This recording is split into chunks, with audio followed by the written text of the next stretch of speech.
Welcome to Rod's RC Garage in Peoria, Arizona. It's Sunday, December 21st. Another beautiful sunny day in Phoenix. The high is going to reach about high 60s. Bright sunshine, no wind. It's all good. We had a real interesting week. Ran our first real race. Been running some qualifiers, been having some problems. Again, me being a novice. So we took our little 8.2 out and had some interesting results. A couple of things that contributed to the results. Last week there was a huge race, a lot of people there, and I got set up with a guy by the name of Robbie from Mesa, Arizona, that has been running associated cars for years. The problems with these 8.2s is after a jump they go nose in. Just the center of gravity on the car indicates they don't do that, but the car itself, that's what they do. So he said, Ron, I fought that same battle, and here's what I suggest you do is put heavier springs in the front, leave the rears alone, change your ride height, run it 31 millimeters in the front, 30 in the back, 2 degrees negative camber on all 4 wheels, and let it rip. And I did those changes, and the car now flies horizontal. The nosedive is gone, don't even need throttle after a jump. So he was spot on, and I thank him very much. Another real helpful thing, a gentleman by the name of Bill Mason, who gave me the driving instructions, sent me a PDF document, email, last week, and it is a 9-page Techno RC vehicle setup guide. Tons of information in this, covers a lot of ground, very easy to ingest. It's even got pictures for old guys like me, and just covers tons of stuff. So I also read that 3 or 4 times and just made wholesale changes on this car. Things you're not supposed to do, one thing at a time, but just go for it. And I did, and the results were good. I did a steering Ackerman change, and plus all the things Robbie told me to do. It's just working out well. I did put the Team Associated shocks on it with the threaded bodies rather than the little plastic shim bodies. They're the same 16 millimeter shock, so I mean the function and everything's the same. I'm just using the 1.3 pistons in them, all 4 of them, with 40 weight in the front and 30 in the back. So all that's the same. I did take the old ones with me, and of course I took the old springs with me.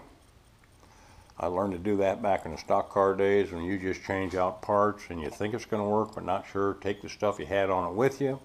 Because if the new doesn't work, you can put on what you had and you'll at least have something to run with that you're comfortable with. So that worked out well. We had 2 7-minute qualifiers. Lucky enough, I finished them both. Got a 5th and an 8th. I checked my fuel consumption after each one and had plenty of fuel left because I'm not running as hard as the fast guys. Then they announced the A main for the Nitro Novice was going to be 25 minutes long. I've never run the car for over 8 minutes at a time. So that's going to require 3 fuel stops. So I tried to put some strategy together. The way they started this thing was they had us thrown out of the pits in qualifying order. They started 12 cars and go very slowly down a long backstretch in single file.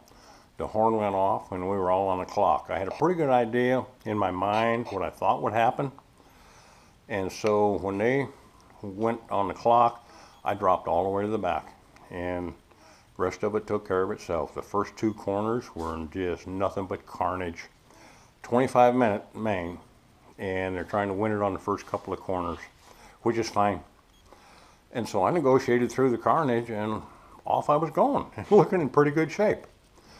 My strategy, other than that, was to not come to the pits with all the fast guys. It gets real congested, and there's a lot of problems in there. Again, I checked my fuel consumption. I felt that I could go 8 or 9 minutes on fuel. By gosh, it worked out. The PA announced 6 minutes in. All the guys started pitting, and of course there's melee on pit road. I stayed out. 2 laps later, I came into the pits alone and got fuel. Did it all 3 stops, and just kept on trucking along. You know, had a couple little crashes, and all the guys told me before the race, Ron, if you'll just be running at the end, you're going to have a good finish.